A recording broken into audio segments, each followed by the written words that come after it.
Okay, and we're recording. So again, welcome everyone to this event this evening. Our speaker is Annie Lee. She will be talking about job search strategy. This will take approximately 30-40 minutes. After that, you'll have time to ask questions, either write them in the chat or you will be allowed to unmute yourselves and speak up. Annie, take it away. Thank you, Karina, and thank you to the team that organized this. I'm super happy to be here and really nice meeting you all digitally.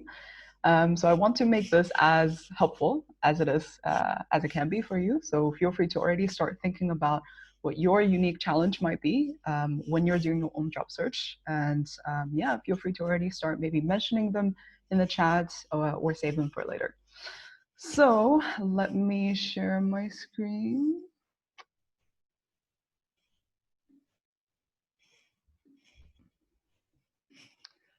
So this is the slides that I'll be presenting with. Essentially, it's just things put into words so that you can remember them better. But don't be worried if you can't catch up. Just feel free to ask me questions in the end. So actually, when Karina and I first started speaking about this event, we initially wanted to do something on CVs. But then I thought, CVs are a very kind of particular part of the interview process and the recruitment process. And actually, sometimes the biggest challenge people might face might be outside of CVs themselves. So I want to kind of open up the conversation a little bit and kind of talk a bit more about approaching a job search, starting with a strategy. And then, of course, we'll mention a bit more about CVs and your application in the end. So I want to tell you a little bit about myself. So I've been working as a startup recruiter at Accelerate for about a year and a half now. Accelerate is essentially this recruitment company that specializes in helping early stage startups ramp up their teams. My personal experience has mostly been building early stage teams, especially. So the first, let's say 30, 50 hires within a company. I've worked with BCG Digital Ventures, and currently I'm working on a project with BAC, which is B2B SaaS software. As a person, I'm a coach and public speaker by passion. It's funny that I've actually been doing these kind of individual coaching sessions about job search, especially looking for a job in tech startups here in Berlin for the past month. So a lot of these materials come from kind of a little bit of ground research of talking to, I would say about 20 people in depth, spending about 10 hours on really talking to them, understanding where their struggles come from. I've also been speaking at events at universities, at events at Immo Scout 24 as well. And since this year, everything's been online. So yeah, glad that you can join us online here. My personal mission as a recruiter is to really break down the wall between companies and people. So the reason why I wanted to kind of work a bit more on this talk and also help you understand why you actually need a strategy is because of my personal story as well. So maybe some of you have come to this talk and being like, oh, why don't I just apply, the regular application process? Why do I need a strategy? So 2 years ago, I was applying to jobs here in Germany, coming from outside of Germany as well. And at that point, I was like, it's quite straightforward. Let's just go on LinkedIn and see what jobs there are that match my skill sets from a kind of a high level perspective, and then let's just apply to them. So back then for my visa, I had to essentially prove to the embassy that I've applied to this many jobs and gotten this many interviews. But the problem was I applied to at least, let's say 70 to 100 jobs on LinkedIn, but I've only gotten about 2 or 3 interviews. So in the end, I almost got my visa denied. But luckily the story had a happy ending, which is that now I'm here in Berlin working. So it worked out. But if you are somebody that were like me, you apply to way too many jobs on LinkedIn and your response rate is way too low for those job applications. If you struggle to move past the first interview for many of your processes, you keep getting rejections and you keep feeling like it's such a soul-crushing process to apply for a job nowadays in tech startups in Berlin. And on top of that, COVID has been having a huge economic impact. So essentially the market is becoming much, much more competitive.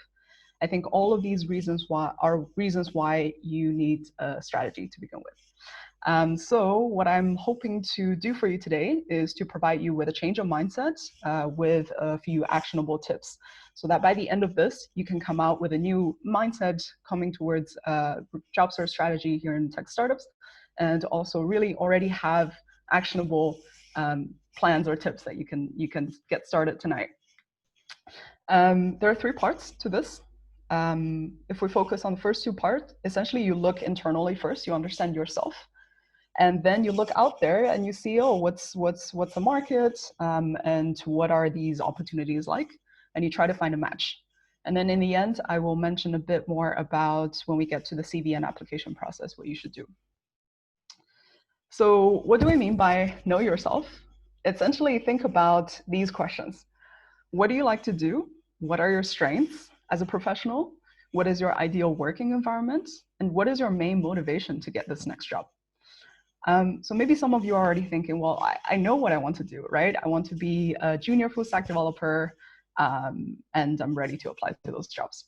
Well, the thing is, it might get quite frustrating when you realize that you're going to start hitting a lot of walls if you don't narrow this down a little bit. So I would suggest usually by thinking internally, asking yourself these questions, and even go more specific beyond just saying, oh, I want to be a product manager. I want to be, I don't know, a marketing person, and even go a bit more specific. Think about, for example, what type of product would you like to develop if you were somebody that works around the product? Do you want to develop something that's a mobile app? Do you want to develop something for a specific type of customer? Do you have a passion for a specific type of industry? Were you super interested maybe in this very niche industry?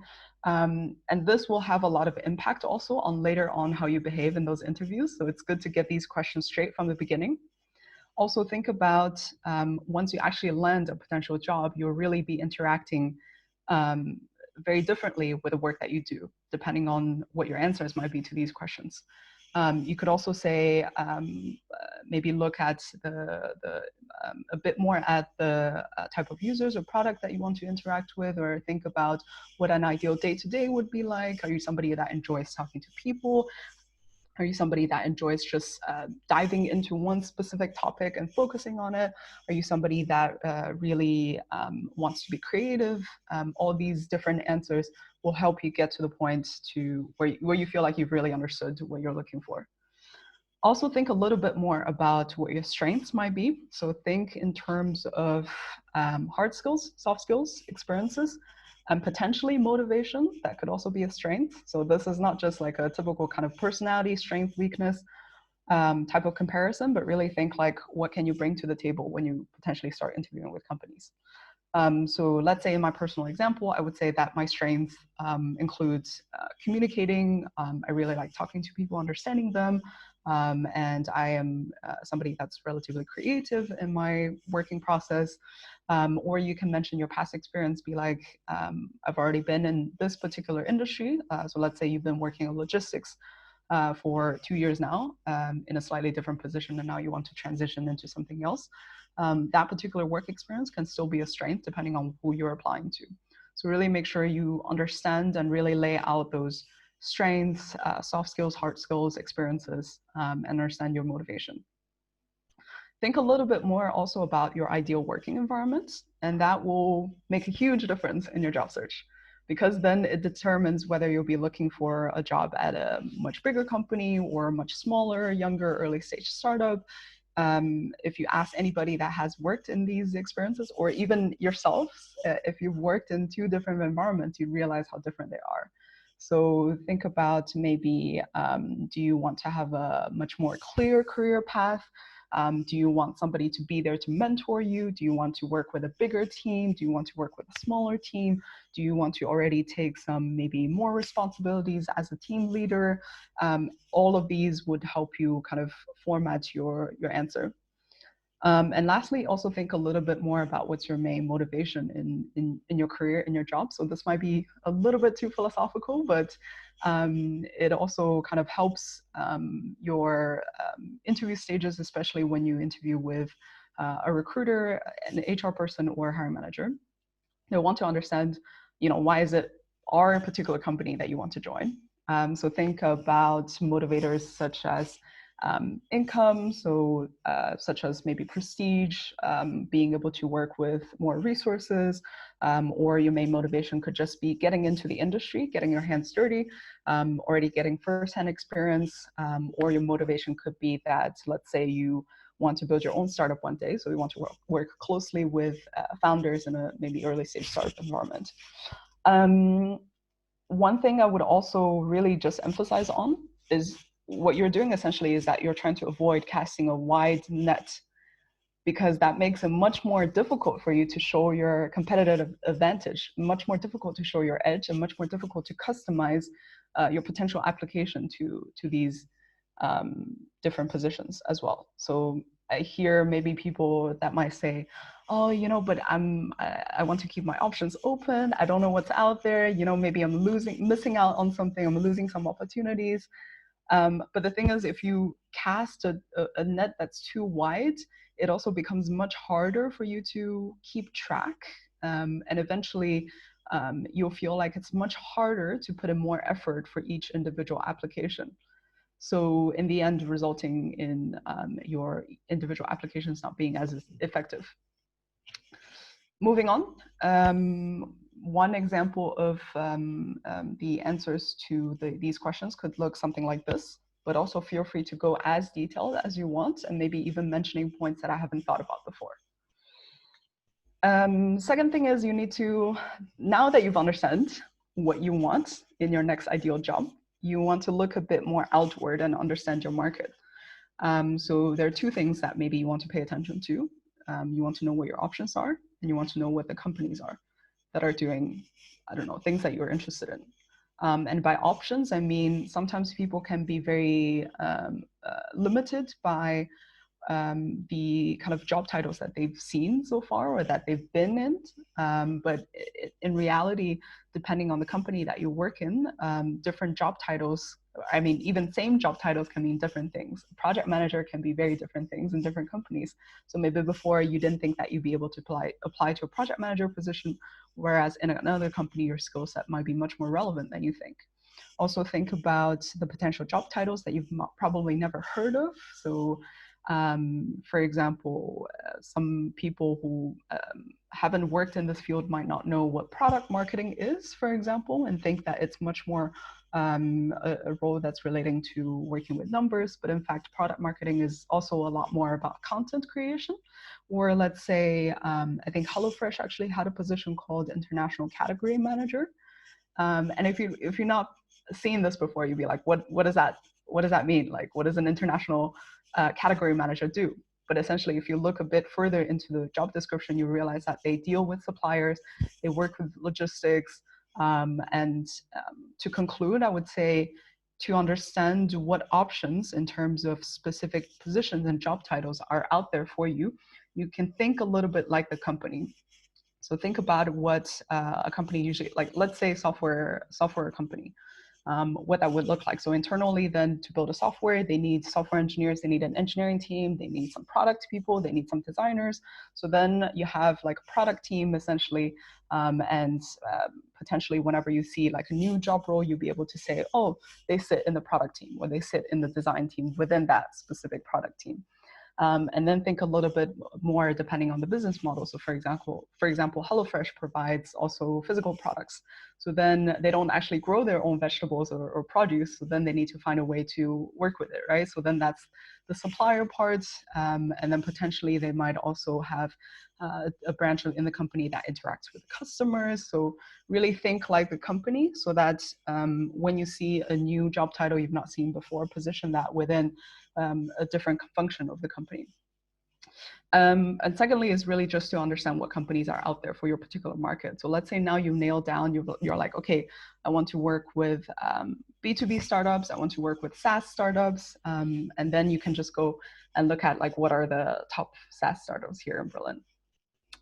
There are at least 4 ways to do this. So first, I would recommend informational interviews.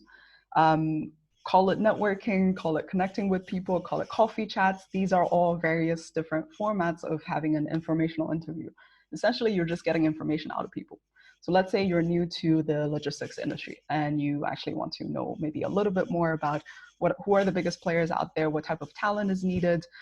So then try to maybe connect with a few people that are already in the industry, whether they're in your network or maybe outside of your network. Feel free to do this in person or on LinkedIn, or essentially just trying to be a bit more straightforward in terms of getting those information from people, and don't be afraid to reach out. Second point would be to follow industry leaders. So a lot of people who are in managerial, founder, or I don't know, any kind of leadership position usually would already be content creators in the form that maybe they write a lot of tweets, they write a lot of blog posts, they're in a lot of interviews, they're in a lot of events. Try to find who those people are. You want to get into logistics, for example. Look at like who are the top players in the logistics industry, let's say here in Berlin, and then see if they have any of these kind of online content activity and try to follow up so that you're really in that network and you understand what's going on. Third thing would be to do kind of market research. One good tool besides Google is always a great tool to find information, and sometimes people forget about it because LinkedIn is usually positioned as the kind of job search tool. But I would definitely recommend going more towards Google and try to just search with different things and see what comes up. One cool tool I recommend is called startupmap.berlin, and this was made in collaboration with the Berlin government, actually. So if you go on to this website, you'll be able to see an interactive map that they've made where you can filter with different keywords, company size, funding situation, company growth, to understand who are out there essentially for the market that you're after. The fourth thing to do is to really just tell everyone. If you're searching for a job, don't be shy. I mean, of course, maybe you don't want to tell your current manager or your current coworkers, but tell your families and friends, tell your acquaintances, tell people that you met at yoga class, German class, tell people that you met, I don't know, in a club. My recruiter friend actually found a candidate and managed to hire her in a party. So anything can happen, and really keep that mindset open. So for those of you who have graduated from European universities, this might be a better idea, which is to connect with your alumni network. So after I graduated, I realized that the first 3 job offers I've gotten all came to me because of an alumni connection one way or the other. So find those alumni Facebook groups, find those alumni, I don't know, LinkedIn groups, or however they connect, and try to see if there are people that are already working in the industry you want to work in. Connect with former coworkers, connect with the local community. If you're a designer, you should be able to know eventually where are those designer communities here in Berlin. Are they on Slack? Do they have a special Facebook group? Do they have a special website? Or are there different things that are going on around this community? Yeah, women tech makers, another good community for resources, but essentially, yeah, tell everyone and try to connect with everyone and make sure that you know, to get a fresh perspective from them as well. So maybe they have known of a certain career path that you've not thought about before that might actually be good for you. So keep that open for sure. So here we come to the CV and application part. To begin with, try to keep your CV within 1 page. I still see a lot of CVs where they're like at least 2 pages long, but then the second page is half empty. And I'm like, why are you wasting all those empty spaces? Or for example, somebody would have a document as their CV, but then include additional information like certificate of their university, or I don't know, this and that. But that usually has a different place that it can go. So usually if you have a CV, try to make it as not short, but as precise as possible.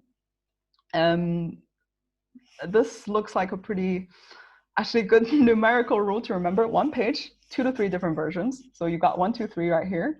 What I mean by 2 to 3 different versions is that you want to stand out from your competition, right? And you want to customize as much as possible, and you want to be able to make sure that your personality stands out. So what I did when I was applying to jobs was that I actually had 2 or 3, like I had one kind of main CV template, and I had all my experiences ready, written in small paragraphs that are suitable to go into CV format. And then I swapped in and out experiences to create 2 to 3 different versions of that CV, depending on which companies I was applying to. It would take a little bit more work maybe initially, but actually it gets much more easier to do this, especially if you work with a template website like Nova Resume, which I used, or Enhance CV. What do you need to customize exactly? So think about, let's say in the next 2 weeks you want to apply to logistics companies. It's just an easy example to mention. Make sure maybe you mention experiences that are much more relevant. I know that we all have done maybe internships, part-time jobs, or even full-time jobs that might not be super directly relevant. Try to not emphasize so much on those, but emphasize on the most relevant experiences and really expand, which is why you would typically end up with these two kind of 2 to 3 different versions. One thing that I've also seen was that I was talking to a friend of mine who's thinking of transitioning from management consulting into startups or even VCs. And I looked at her CV, and we came to the conclusion that it was a bit too formal. It just feels like it doesn't tell me who she is. And she told me that actually that's something that might be a bit more standard for the management consulting industry. Whereas I was thinking, if you're working in startups usually are typically a bit more innovative, a bit more creative. Maybe they're a bit more interested in your personalities and your motivations. So you can try to adapt your CVs depending on these different industries as well. In the end, you want to be able to answer yes to both of these questions. Does it show who you are as a professional, and does it cater to the reader? What I had in my CV when I was applying to jobs was that in the kind of summary introduction section, I wrote 3 keywords that kind of represented my personality when I'm working. I wrote intercultural communicator, public speaker, and idea machine. And if I were to, let's say, write my CV again to apply for a new job, I would even add a short sentence that talks about my mission, which is to break down this wall between people and companies. If you can do something like that to make yourself stand out, I would highly recommend that. And maybe even try it out, do A/B testing. Try with maybe one version of your CV with a few applications and see how it goes, and try another version with a couple other companies and see what works for you. You would be very surprised to hear how many CVs I've seen that were almost following the exact same kind of way of writing, even just the summary. It's always something like a professional with 5+ years of experience, team player, hard worker. I don't know, these very kind of just generic terms that would keep coming up in these CVs. Second question, does it cater to the reader? So I don't know if you've heard of this, but apparently there's this myth that's going around and saying that ATSs, so applicant tracking systems, which is the software that we use to hold all of the applicants' information. There's this myth that goes around about how ATSs would automatically filter candidates off. So I've spoken to a lot of other much more senior recruiters in different industries as well, and it seems like the consensus is that it's very rare. I don't know where this came about, that ATSs would automatically filter, maybe depending on a couple of custom questions. Say if you don't have a valid work permit, then they're not able to offer you something. But in general, it's going to be people that will be looking at your CV, people like us, recruiters, actual human beings. And you often hear, for example, recruiters saying that maybe maximum they only spend 30 seconds looking at your CV or even less. And that's simply because overall, I think from the back end, you'll see like every day recruiters essentially have hundreds of applications that they need to process. And let's say if we spend 1 minute on each of those applications, then one day you'll spend like 300 minutes already just on looking at all those applications. Whereas your actual goal is to eventually find somebody that can do this job and hire them.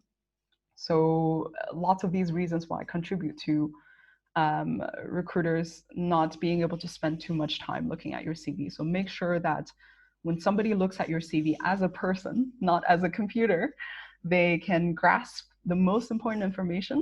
They can understand immediately whether your experiences or you as a person would be a potential good match to the profile that they're looking at. And some of these things could include, for example, using, like if you're somebody that writes a lot for each experience paragraph, maybe you can use bold or use some kind of highlights to showcase the most important bits. And always have somebody else read it, even if it's just a friend, a partner, a family member.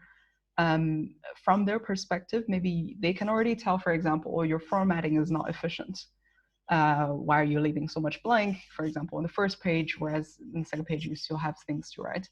Are you repeating yourself? Are you not providing new information? Things like that. Moving forward, cover letters is another big one. This is also quite interesting because lots of people ask, like, are cover letters still needed? Like, do people actually look at cover letters anymore? It's not an easy question because you still see like application websites saying, please upload your CV and a cover letter. So then if that's the case, then they ask for a cover letter, then you definitely have to provide one. But a lot of the times, if they don't, then you need to think about what a cover letter would add in terms of value for your application, right? So what I recommend is that, especially because my experience was a lot of the cover letters look exactly the same. And tell me if this was your case as well. So, for example, a typical cover letter would open up, "Dear Sir or Madam," or "Dear Miss Lee." I actually really don't like it when people address me just by my last name. But sometimes that still happens, like, "Dear Sir or Madam, dear recruiting team, with this cover letter, I would love to apply for your position of full stack engineer." And then like full page just going on about how, oh, I attended university and studied this major, I did this project, I did this and this and that. And then in the end, something like, oh, if you would consider my application, I would be really happy. And it's just so tiring to read these things because they're all kind of the same, and it really doesn't show me who you are. So same question still applies. Does it make you stand out as a professional? Does it really show the recruiter who you are as a professional? So what I've seen, some smart ways of doing this instead of writing a full length cover letter, is that, for example, one time somebody just sent in like 3 short sentences, like 3 points why I think you should consider me as a potential applicant. And then point 1, something, something, point 2, something, something, point 3, something, something. Essentially just ended up being like 5 lines. And then I was like, oh, that's actually really short and it's something that's different. Let me take a look. Or you can even be a bit more creative with this. So for example, one time we received back this application for somebody in a marketing position. And he went onto our company website. He saw the company's team page where everybody had their individual pictures and a short description next to it. He photoshopped his own picture into the same like frame format as our team photo and added his own description. It was like a picture with him and his dog, and he was like, oh, like my name, potential marketing person, and yeah, like in the kind of the same format. And I was like, wow, that's really like a lot of effort and super memorable as well. So don't be afraid to think outside of the box a little bit.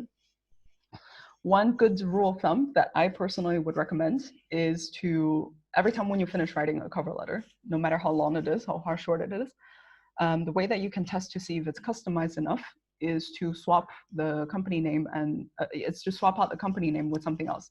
Say like you're currently applying to, I don't know, this one company. Swap it out with, let's say, Google, for example, or Apple, and see if it still makes sense. If it still makes perfect sense, then you might not be doing enough to customize it. So that's one test I would recommend. Yeah, think of maybe additional materials. Are they looking for a portfolio? Are they looking for past project work? Only send things that are relevant. So not every position might be asking for a portfolio, for example. So now you're thinking, okay, can I finally hit those easy apply buttons on LinkedIn? And can I finally go apply? My advice is not yet. Before you start, make sure you track your applications from the beginning. So this might not be something that everybody does. From my coaching sessions in the past month, I think maybe 8 out of 10 people didn't have a way to track their applications. Meanwhile, at the same time, I keep hearing, oh, I've applied to like 30 jobs in the past month and I have never heard about a response, have never heard back a response.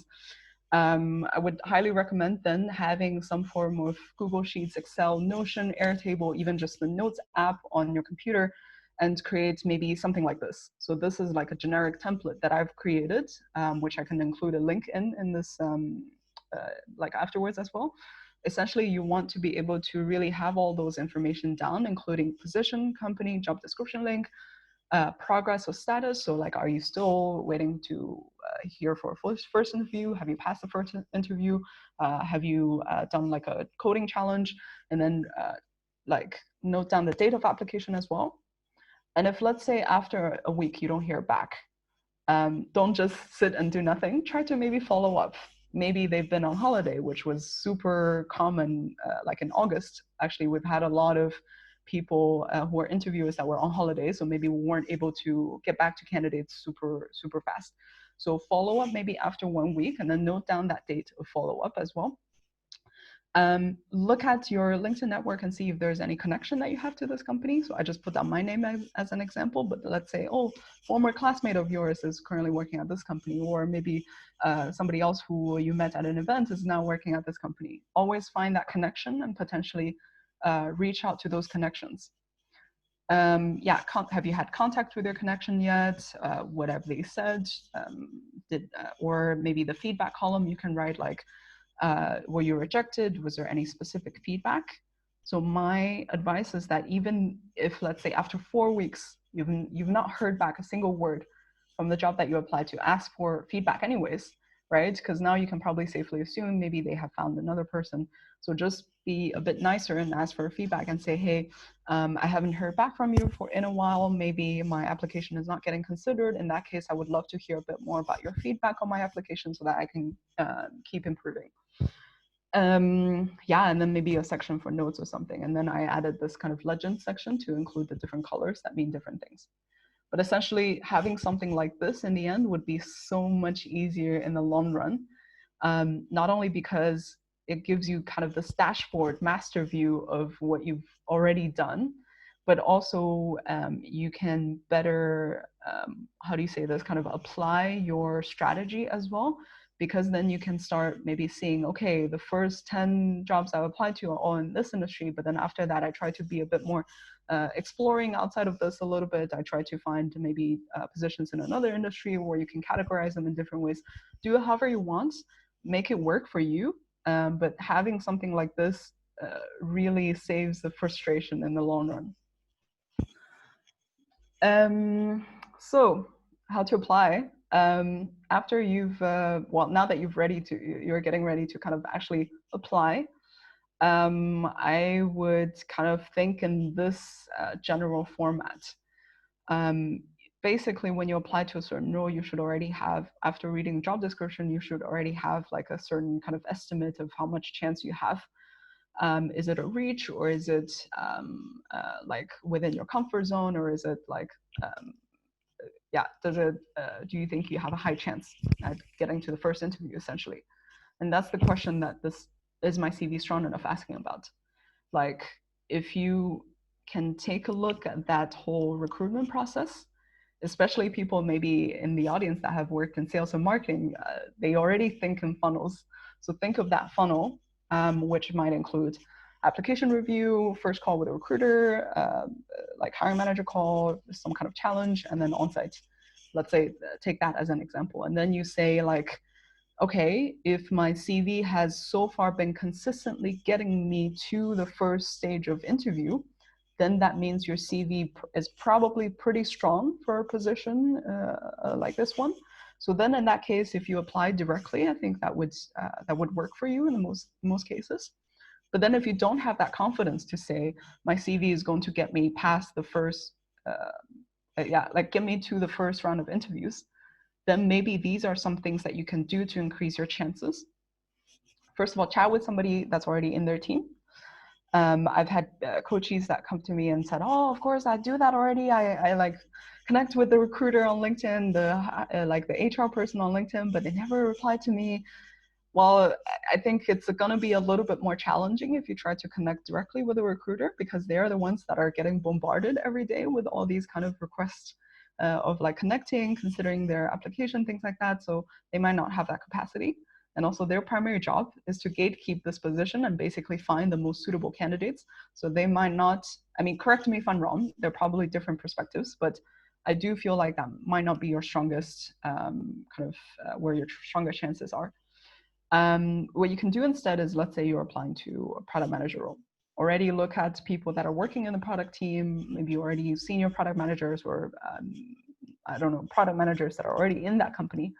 Connect with them, chat with them, whether you want to do an information interview or you want to just specifically understand how that recruitment process works, or maybe get some tips, insider information from them. Like, try to do that. Second thing is try to also get a referral. I'm not sure how many of you are already trying to do this, but essentially a lot of companies, as we know, offer referral bonuses for people that refer successfully a candidate that gets hired in the end. So I personally think that lots of people have very high motivation, have a very strong motivation to refer somebody if they're really strong enough. So try to maybe ask somebody, if you're connecting to them, say, hey, can I get a referral? But like, try to ask this nicely and politely and say, hey, I've seen your company website and I'm super intrigued by this one position. I'd love to apply, but I would also love to really appreciate if you can give me a referral. If there's any additional information or materials that you need from me, I'd be more than happy to set up a coffee chat or a virtual call for me to explain my profile better. Right? That's a very kind of professional way of putting it.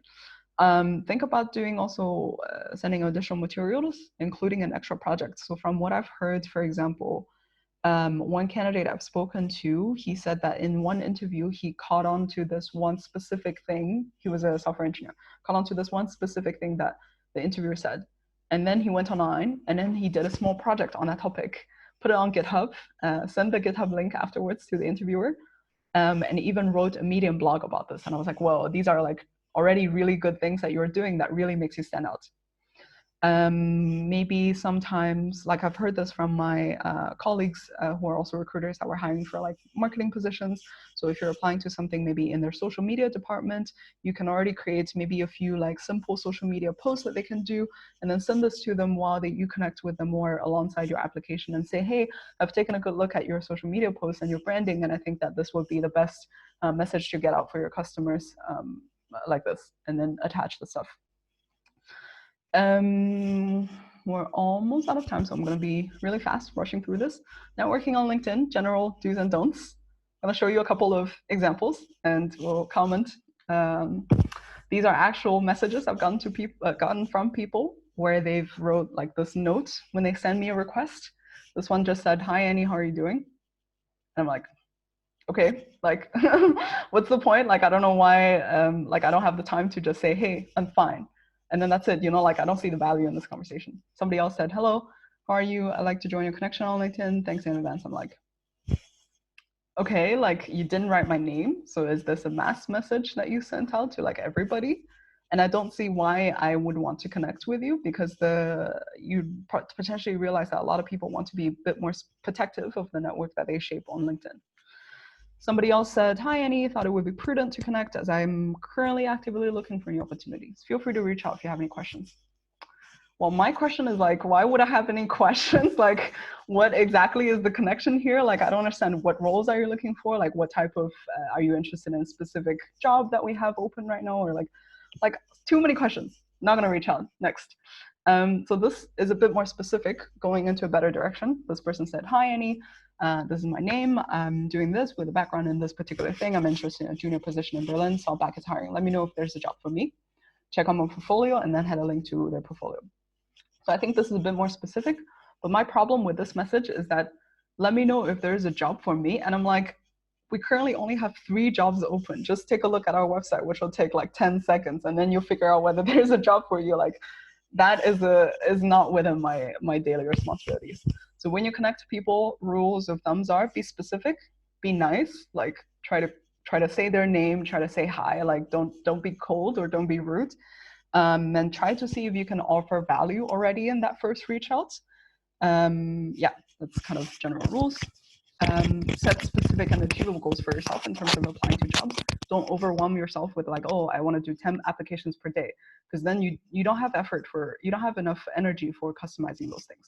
Try to A/B test different things as well. Like I said, maybe messaging, maybe how you customize your CV. Like just test it out, or maybe test it out with different industries. Say like, okay, in the next 2 weeks, I'm only going to apply to logistics startups. And then 2 weeks after that, if it still doesn't work out, try something else.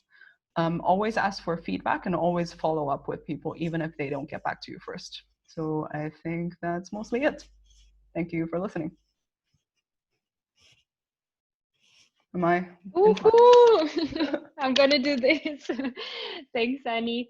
Okay, I will allow everyone who wants to unmute themselves and ask a question to do so. Oops. Or if you prefer the chat, you can also do that. Hi, I would like to ask a question regarding the message sent to recruiters on LinkedIn. What if we are applying for a specific job and then we find a recruiter, like the related recruiter to that job on LinkedIn? How should we approach them? Like, hi, I saw this job on your website, and yeah, how should I stand out there? Yeah, good question. So I think it's a little bit like I might be a little bit confused as to what you're asking exactly. So you're saying that this recruiter you want to reach out to is not directly responsible for this role that you want to apply for, but they're somehow maybe in the same department, or maybe they're on the same team or something, and you want to apply. No, they are specifically responsible for that job. Okay. Got it. Okay, so, well, I actually just mentioned that I think I would advise against directly reaching out to recruiters, because think a little bit about what your purpose is. Like, are you trying to reach out to them to take a look at your CV? I think eventually they will. Like, even if you just apply, like, eventually they will. So I don't know why that would make a difference. If you're reaching out for a referral, I would highly recommend doing that with the rest of the team, like especially within that team that you want to work in, say customer success, sales team, marketing team. Like reach out to those team members, and I think they're much more motivated to give you a referral. Thank you. There's also a question in the chat. How do I provide my master's certificate in my last Arbeitszeugnis? Great question. So I've actually not heard of companies that specifically ask for these things. Usually, I think depending on how you apply, usually in their application form, they'd ask you to submit additional materials if you have any. That's where you can put it. But I think if you, for example, have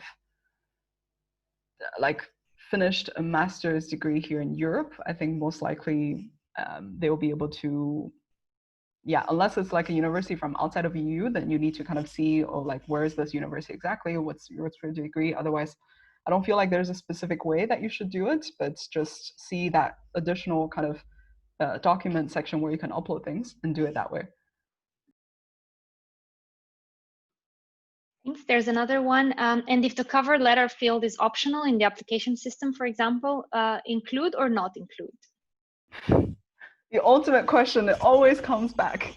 Okay, think again on your purpose of doing this. Why do you need to include a cover letter in the first place?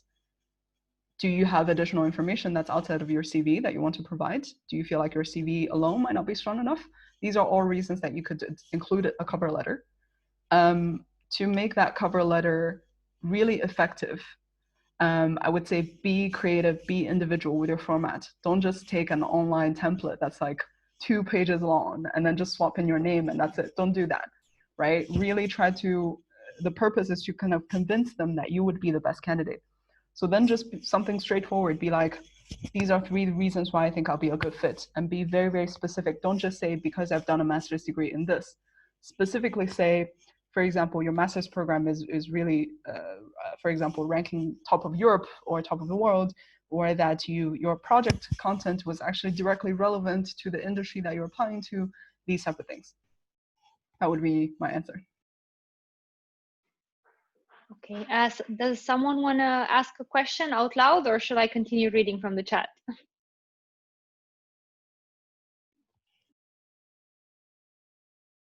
Okay, reading from the chat it is. I've noticed it's getting harder and harder to receive feedback after rejection. Often there's no phone number available, sometimes not even a name, just team name, and often they don't reply when I ask for feedback. Super frustrating. Any recommendations here? Yes, I can imagine the frustration. This is also not super easy.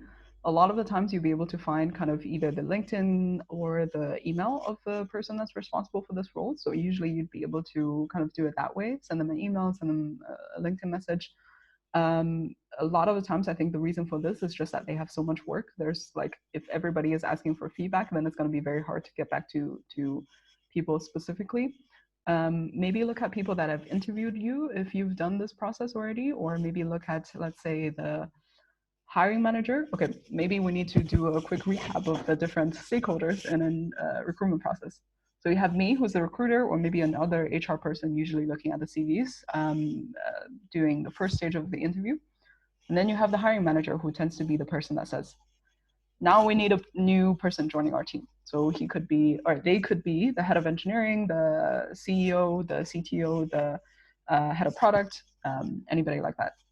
So they are essentially the people that make the criteria and say, okay, now we need somebody that has 5 years of experience, ideally already worked in a startup similar to this field, already have experience managing teams, things like that. And then you have like other interviewers that might be participating in the process. So this is like a simple stakeholder breakdown. So in this case, looking for feedback, just expect that sometimes you might not be able to hear back, and that's a bit like, it's a bit hard to really do anything about it. But if you want to do something about it, find their recruiter's email or connect with them on LinkedIn and ask, or even connect with the hiring manager, who's the person that would be potentially making these decisions. Okay, next up is photo on CV, yay or nay? It doesn't matter. Like, I feel like if a company rejects you just because of your photo, then there's something wrong with that company. So I think it doesn't matter. I've heard of this, I've heard of other recruiters say like different countries have different criteria. I've not heard of many Berlin companies that are like, yes, you have to have your CV there. Like, we have to know that you're a person, not a raccoon or something. Okay, would someone want to speak up and ask a question?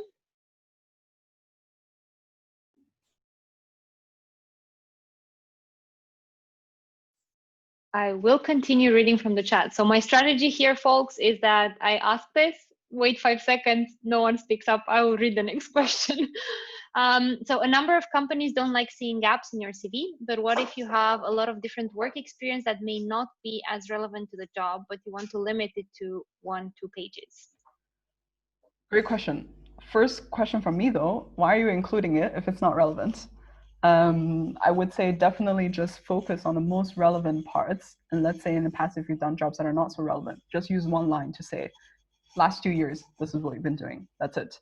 I recently spoke to somebody who's in their early 30s who just switched careers from working in a completely different industry to an iOS developer. And on his CV, it was very clean. One page, only projects that he's done, and not the boot camp. I think something similar to a course that he's done, some maybe apprenticeships. Like, I think that's already good. And then just add one line that explains what you've been doing in those gaps. And I think that's fine.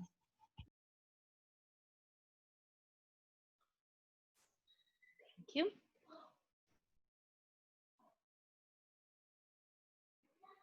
Okay, the next one would be, hi Annie, thanks for the tip so far. What would you advise a self-taught developer without experience in a company but with multiple projects? I feel like companies are looking for seniors nowadays only.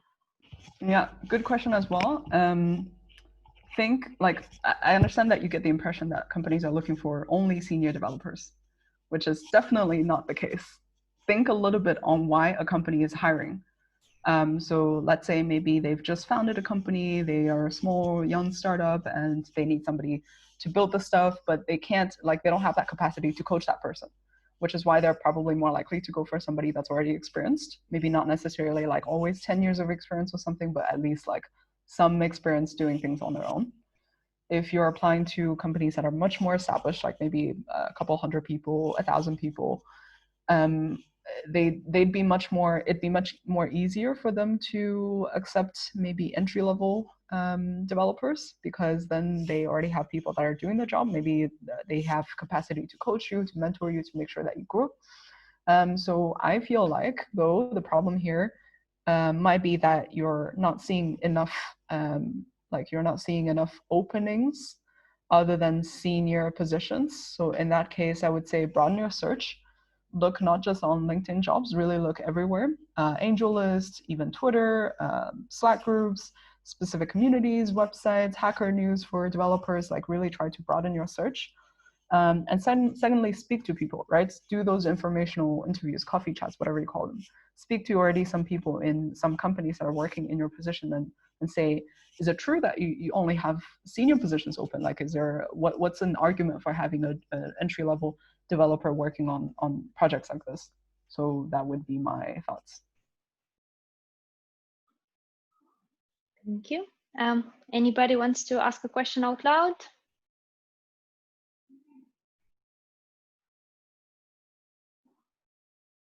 Okay, the next one from chat is, sometimes the job ad does not contain all the relevant information to judge if the position is interesting for me. Who would be the best person to contact to get more details? The recruiter, or is it again better to talk to someone else, example, who is already working in a similar position? Yeah, and thank you for doing all the questions, Corina. This goes back to what we talked about earlier. Think about the stakeholders that would participate in this recruitment process. So the recruiter is usually the person that kind of does the more hands-on parts. They do kind of the first interviews, they do screening calls. They potentially could have more information that they will that they know of, like what's the actual criteria for the job, but maybe they're not the best person to contact in this case. I would say people, like, think about which other people would be involved in that process. Potentially other interviews that might be senior, I don't know, senior member of the position you're applying to, potentially the hiring manager. So really find out who the hiring manager is, usually head of that department, or a lead something, or maybe CEO, co-founder, somebody who's like VP, somebody who's more senior. So I feel like they give you a different perspective that might be more technical. You said does not contain all the relevant information to judge if the position is interesting for you. So you're looking at, like, you want to get more information to see if it's interesting as a job, right?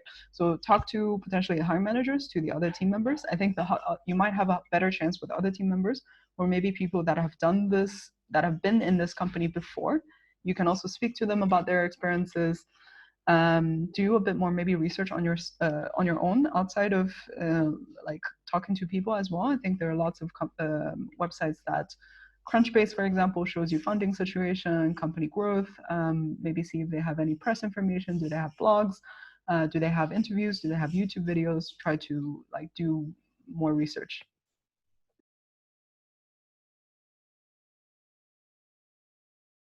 Thank you for answering all these questions. Okay, I will go on to the next one. I read recruiters spend 6 seconds on each CV. If you include photo, they will spend 3 on the photo and then only 3 on the rest. I guess the question here would be if this is true or not. I mean, it would be very sad if that's true. I definitely don't think that's true. I can tell you what I usually look at, so maybe it gives you a better perspective. So also depends on like the type of role they're currently hiring for. So let's say I'm currently looking at a mid-level / senior position. I would typically first look at their work experiences to see if they have enough experiences to do the job independently, to take on the responsibility. So I would look at the experience section. Maybe most recent job titles that they've had. Have they already been a team lead or a senior person, or have they sometimes you'd find that they are maybe overqualified for the job that you're looking at, or maybe sometimes they don't have enough experience. So experience is always what I look at first. And then potentially other information that they've included on their education.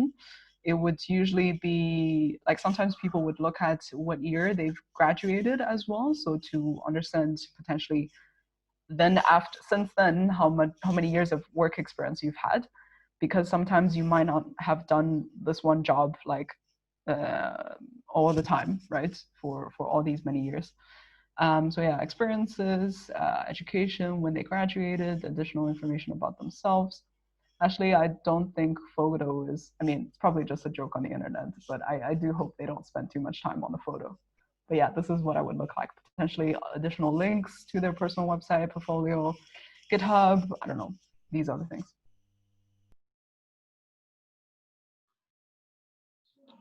Awesome. Okay, we have a few more minutes. I would love to work part-time. How would I approach that? At which point should that come up? So I think that's a tough question, and then it probably leans a bit more on the HR side. So you need to understand whether the current contract allows you to work part-time, because I think there's some discrepancies there. And I'm not an HR expert. I am not an expert of German labor law.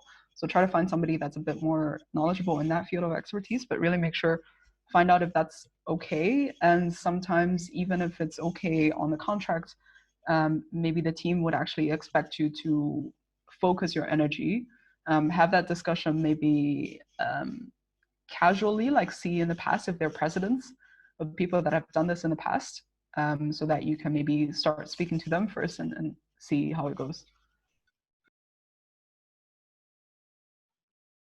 I think we also have a follow-up question, similar. Out of personal reasons, I'm looking for a freelancer position part-time as a junior web developer, and I feel like this is a completely different world. Do you have any suggestions about how to look for such jobs? True, it is a completely different world. I think freelancers potentially also have different platforms that they look on. So Upwork, I don't know, maybe a few other websites. I'm not super experienced in this, so I don't think I can give you too much helpful information. It is a little bit of a different world. Maybe speak to, so there are recruiters or headhunters that you can speak to that specifically focus on freelancer roles. There are currently also a lot of, let's say, remote positions that are freelancers or like freelance contract based as well. Maybe speak to them and see what happens.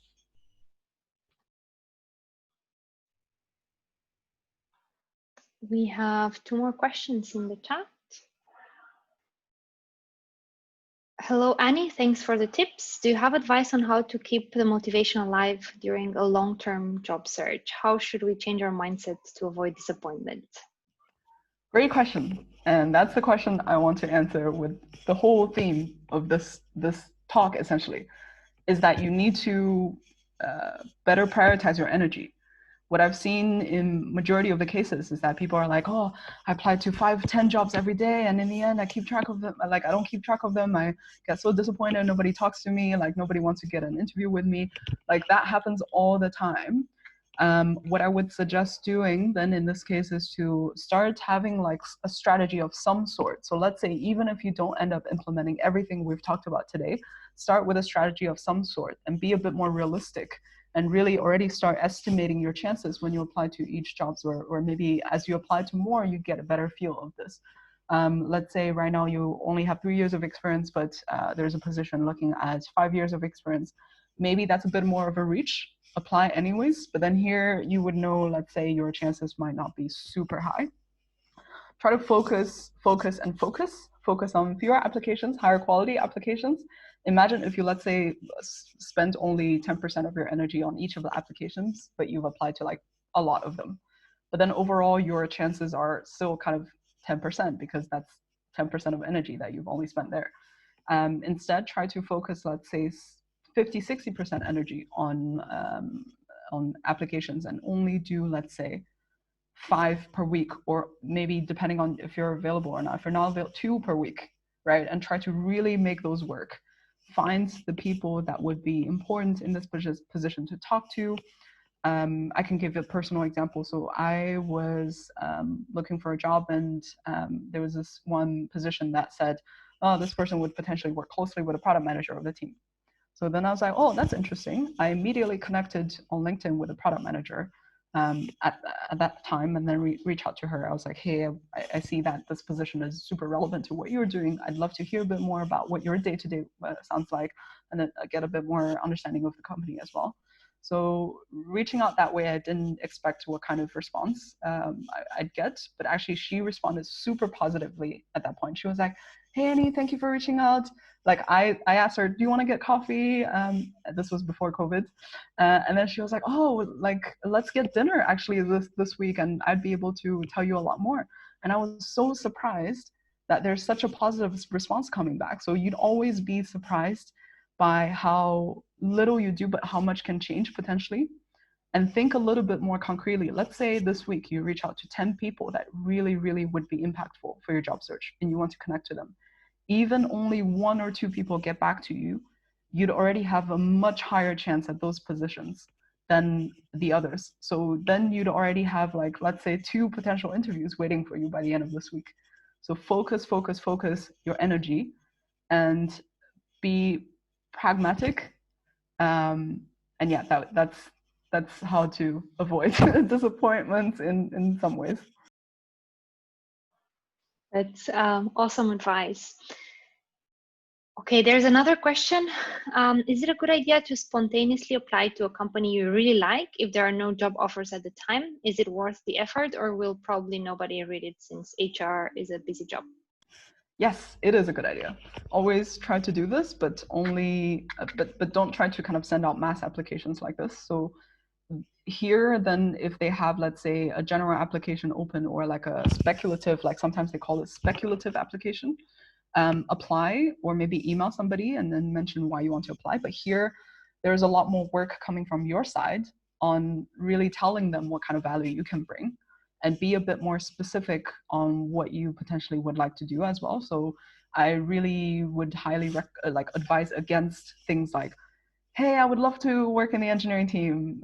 Please get back to me. Like this type of narrative, really avoid that and be much more specific and say, like, tell your story. Like, look, I looked at your career website. I really, really love these very specific things. List them down that your company is doing. I've spoken to these people, and they've all confirmed my assumptions that you have a culture that's like this, and your mission is this.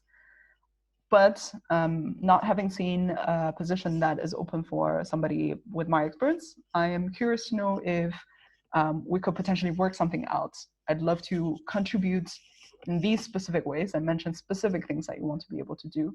Let's say you saw one particular project or client that this company has had, and you're like, I've worked for that client, or like, I've done some work that's really similar to that. Like, I want to be able to help you keep bringing those values in the future. Like, be very specific if you were to reach out that way, and do a bit more work on your side. But yes, definitely do that. Thank you. 5-second rule.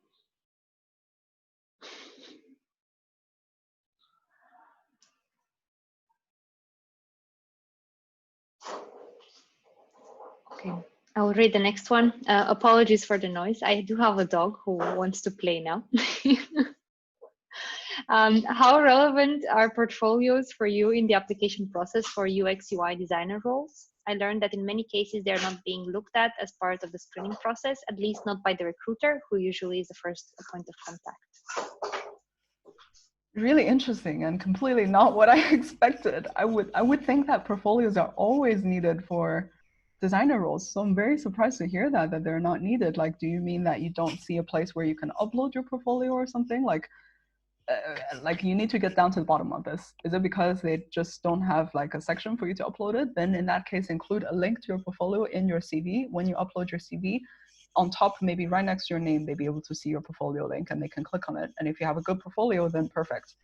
But otherwise, I actually don't understand why they're not looked at as part of the screening process. So maybe it's just they're looking for somebody that's really entering the industry, and they don't have a preference, and they are happy to like maybe help people grow, and that's fine. So then in that case, maybe they're just looking at your motivation, looking at your basic skill set, looking at how fast you can learn, things like that. So that would be my understanding.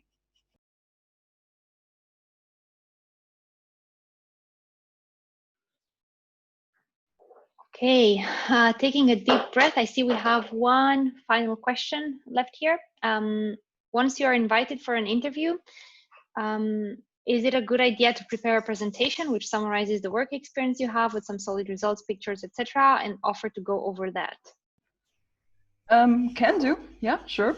I've seen people who have done this, not necessarily in the exact kind of presentation form, but they actually, like in a Zoom call with me in their first interview, they actually like shared their screen and they're like, hey, I can go over my CV with you.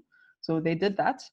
But just maybe, well, I think it depends on the case. So sometimes maybe the recruiter might want to leave a bit more time in that, let's say, 30 minutes of call to ask you questions, to answer questions, and to really like, or even give you a short pitch of their company as well, especially if they're a young startup that is not super well known online yet. So make sure to save a bit more time for this. So I would say if you do something like that, be just mindful of how much time it would take, and maybe check with them at the beginning and say, oh, I actually prepared a short presentation. Would it be okay if I take, let's say, 15 minutes to go over this? Like, just try saying 15 minutes and see how they react. And maybe they'll tell you, well, actually, that's a bit too long. Maybe just take 10 minutes to go over this, or like maybe focus on some things. Like, understand that it's kind of a mutual process. They'd want to ask you questions as well. Make sure to save them time for doing that. Awesome. Thank you so much, Annie. This was a great talk, and thank you for being kind and answering all the questions that we've seen in chat.